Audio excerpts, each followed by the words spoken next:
He's waiting for him to go to sajda. The moment he goes to sajda, he stabs him 57 times, bro. This is the cowardly of the cowardly acts, because IslamNet is raising funds to establish a masjid and community center in Norway, and they urgently need your support. This donation will be a sadaqah jariyah for you, because every person that comes a step closer to Allah through your donation, you will inshallah be reaping the reward. Click the link and donate what you can. Assalamu alaikum wa rahmatullahi wa barakatuh, brothers and sisters and dear friends. Hope you guys are well, inshallah.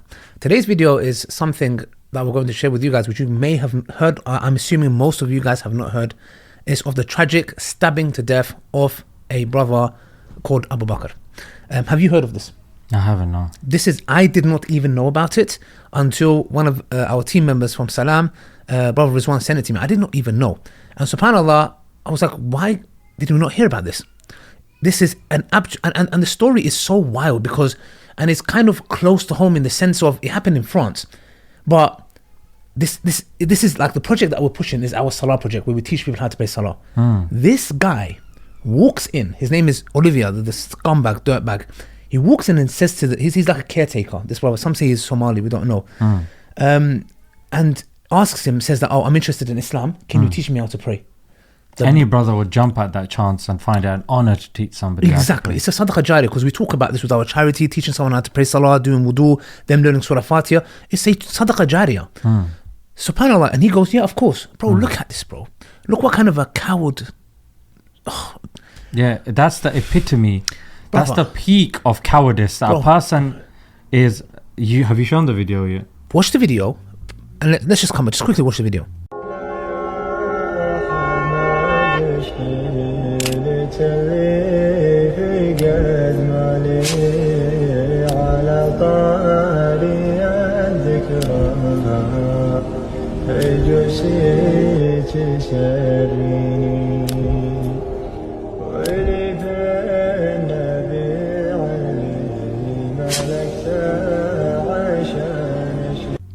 So you can clearly see he's waiting for him to go to sajda.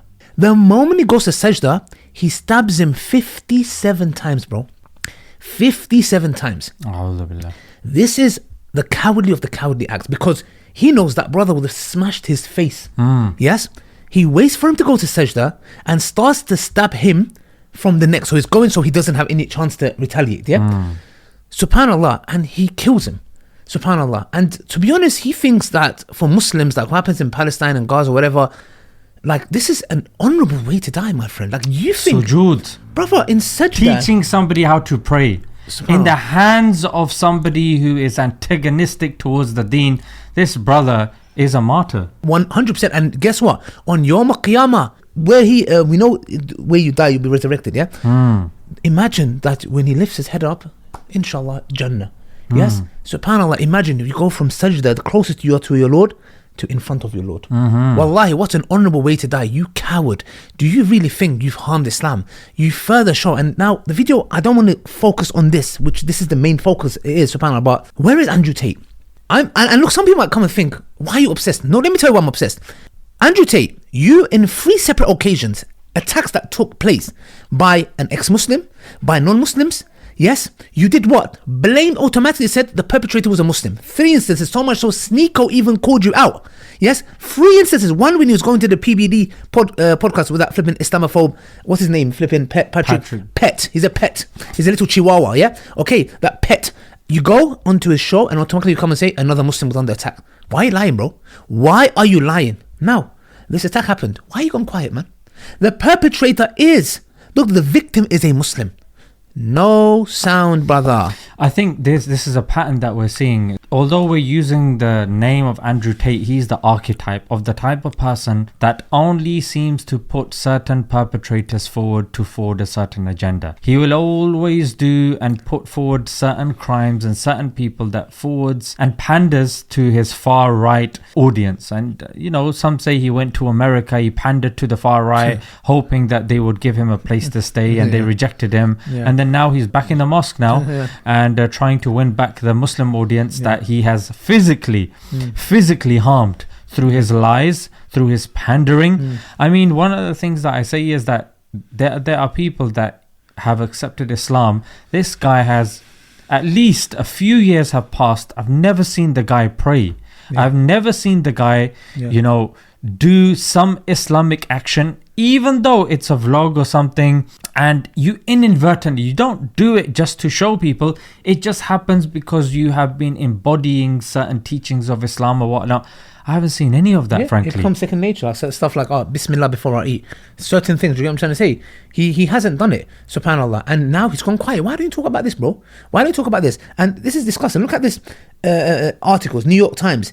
A killer, not a terrorist, a killer. The Guardian, French Muslim decry religious hatred at mosque. French mosque stabbing. French mosque murder. Suspect in France mosque attack. Yes?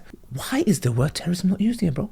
If a Muslim went to a synagogue, if a Muslim went to a church, if a Muslim went to a Hindu temple and done this, there will be let me tell you something, outcry on a different level. On a different, bro, you would hear about this for the next 57 times someone got stabbed. And while they were praying and while they were not a threat at all, going and faking that you're a Muslim, like how on earth is this not on flipping everywhere on headlines? And the thing with the whole Andrew Tate thing is that you see a lot of these people, it's the same with the Zionist thing, it's the same with the Kashmir thing, it's the same with all of these things, that you only put forward a certain crime if it's done by a certain audience that puts forward your agenda of dividing by political or religious means. That's the bottom line. Exactly. And the thing is, thank God, the non-Muslim community at large, they don't buy this anymore. They do not buy it anymore. Alhamdulillah. They've seen the reality of Zionism. These people who control the media, these Zionists, they control the media. Hollywood, you name it. Yes, they control it, these Zionists, and they pull the strings. So people have woken up. JF Kennedy's death, call it a conspiracy theory. No problem, man. I don't care. Guess what? They see the pattern. They go, hold on a second, man. All this time we've been lied to. And these guys are the devils behind all of this. So much so, I've seen Orthodox Jews in Israel, bro, condemning these. They're saying they're under our name, they're doing it.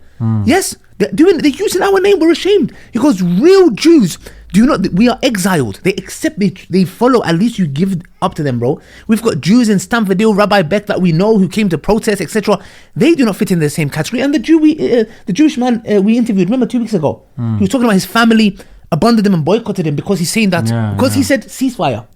So you can see the clear Jews compared to these Zionist dirtbags, subhanAllah. So to me, one thing that I'm going to do is, inshallah, because this is close to me in the sense where we have a charity where we teach people how to pray salah. I was thinking, imagine somebody comes to me and says, teach me how to pray salah, and I trust him, and I'm in sajda and the guy starts stabbing me. Just imagine, guys, wallahi. So to me, I'm going to do a sadaqah jariyah because it's close to me, alhamdulillah, subhanAllah, for our charity, a guided prayer, inshallah. I'm going to do that, inshallah, guys, and do a sadaqah jariyah for all the Muslims, but specifically this brother, inshallah, that it's a means, because you know why? He wanted to teach that man how to pray salah, and then he was a scumbag. I'm going to, inshallah, make sure that myself and brothers and sisters, if you want to do it, when you donate, just say, inshallah, also a sadaqah jariyah for brother Abu Bakr, inshallah, and may it be a means that his legacy is that inspired us through our charity, inshallah. You know what, wallahi, I'm going to make sure that this becomes a sadaqah jariyah for him. I'm going to try to incorporate it some way into us that we're going to remember this brother, because subhanallah, we are opening salah hubs, bro.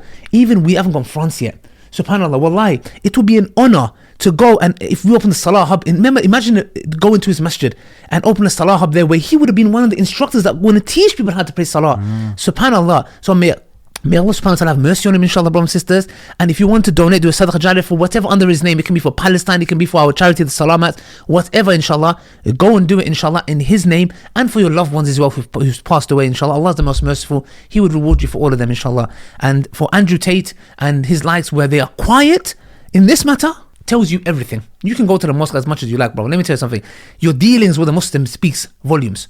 That's all I have to say, inshallah. Any last words? Well, you might go to the mosque and, pictures are taken over there, but you're safe in that mosque. Yeah. This brother was also in a mosque and he was killed in that mosque. Yes. Now, I would have expected somebody that's in a mosque knows what the purpose of a mosque is is in there himself would understand and would resonate with somebody who has been killed and murdered in a mosque. But let's see. Husn dhan, and maybe we've done too much husn dhan, bro. We've done too much. It's run out. Husn dhan is run out. Let's see if he even mentions this. Yeah. Till next time, assalamu alaikum wa rahmatullahi wa barakatuh. Please keep the brother Abu Bakr and his family in your du'as.